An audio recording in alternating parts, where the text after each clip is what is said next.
یہ آپ قوم عاد کی آندھی کے عنوان میں پڑھ چکے ہیں کہ قوم عاد کا مرسے اعلیٰ عاد بن اوس بن ارم بن سام بن نو ہے۔ اس عاد کے بیٹوں میں شداد بھی ہے۔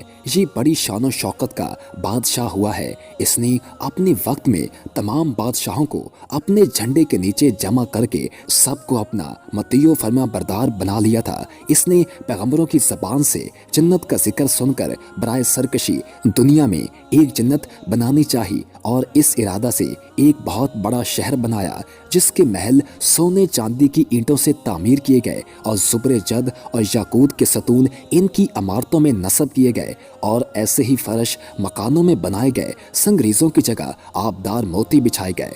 ہر محل کے گرد جواہرات سے پر نہریں جاری کی گئیں۔ قسم قسم کے درخت زینت اور سائے کے لیے لگائے گئے۔ الغرض اس سرکش نے اپنے خیال سے جنت کی تمام چیزیں اور ہر قسم کی عیش و عشرت کے سامان اس شہر میں جمع کر دیے۔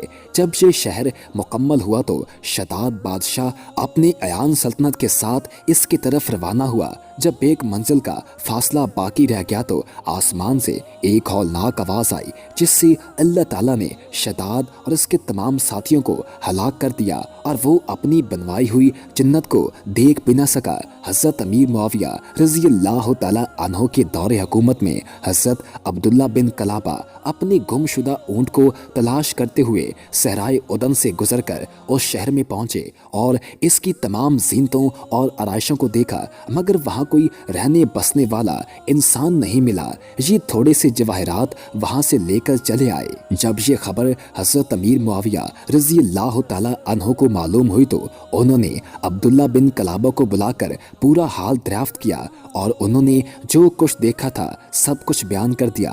پھر حضرت امیر معاویہ رضی اللہ تعالیٰ عنہ نے کعب آبار رضی اللہ تعالیٰ عنہ کو بلا کر دریافت کیا کہ کیا دنیا میں کوئی ایسا شہر موجود ہے؟ تو انہوں نے فرمایا کہ ہاں، جس کا ذکر قرآن مجید میں بھی آیا ہے۔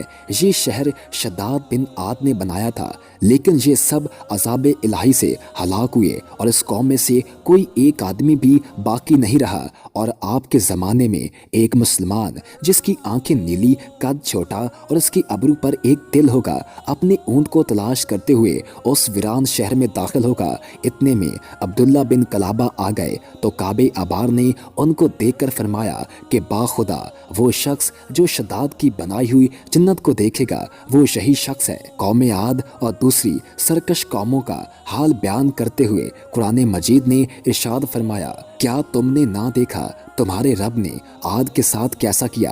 وہ ارم حد سے زیادہ طول والے کہ ان جیسا شہروں میں پیدا نہ ہوا، اور سمود جنہوں نے وادی میں پتھر کی چٹانیں کاٹی، اور فرعون کی چمیخا کرتا سخت سزائیں دیتا جنہوں نے شہروں میں سرکشی کی، پھر ان میں بہت فساد پھیلایا تو ان پر تمہارے رب نے عذاب کا کوڑا بقوت مارا۔ اللہ تعالیٰ کو بندوں کی سرکشی اور تکبر و غرور بے حد ناپسند ہے، اس لیے خدا وندے قدوس کا دستور ہے کہ ہر سرکش اور متکبر قوم جس نے زمین میں اپنی سرکشی اور ظلم و عدوان سے فساد پھیلایا، اس قوم کو قہر الہی نے کسی نہ کسی عذاب کی صورت میں ظاہر ہو کر ہلاک و برباد کر دیا۔ شداد اور قوم عاد کے دوسرے افراد سب اپنی سرکشی اور تکبر کی وجہ سے خدا کے مبعوث ٹھہرے، اور جب ان لوگوں کا تمرد اور ظلم و عدوان اس درجہ بڑھ گیا کہ روئے زمین کا ذرہ ذرہ ان کے گناہوں اور بدعمالیوں سے بل بلا اٹھا، تو خدا وندے قہر و جبار کے عذابوں نے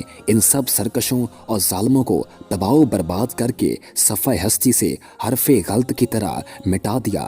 لہٰذا ان قوموں کے عروج و زوال اور ان لوگوں کے عذاب الہی سے پامال ہونے کی داستانوں سے عبرت و نصیحت حاصل کرنی چاہیے، کیونکہ قرآن کریم میں ان اقوام کے انجام کے ذکر کا مقصد یہی ہے کہ اہل قرآن ان کی داستان سن کر عبرت پکڑیں اور خوف الہی سے ہر دم لرزہ بر اندام رہیں۔ مسلمانوں کو لازم ہے کہ قرآن مجید کی بکثرت تلاوت کریں اور اس کا ترجمہ بھی پڑھا کریں اور ان اقوام کی ہلاکت سے عبرت حاصل کریں۔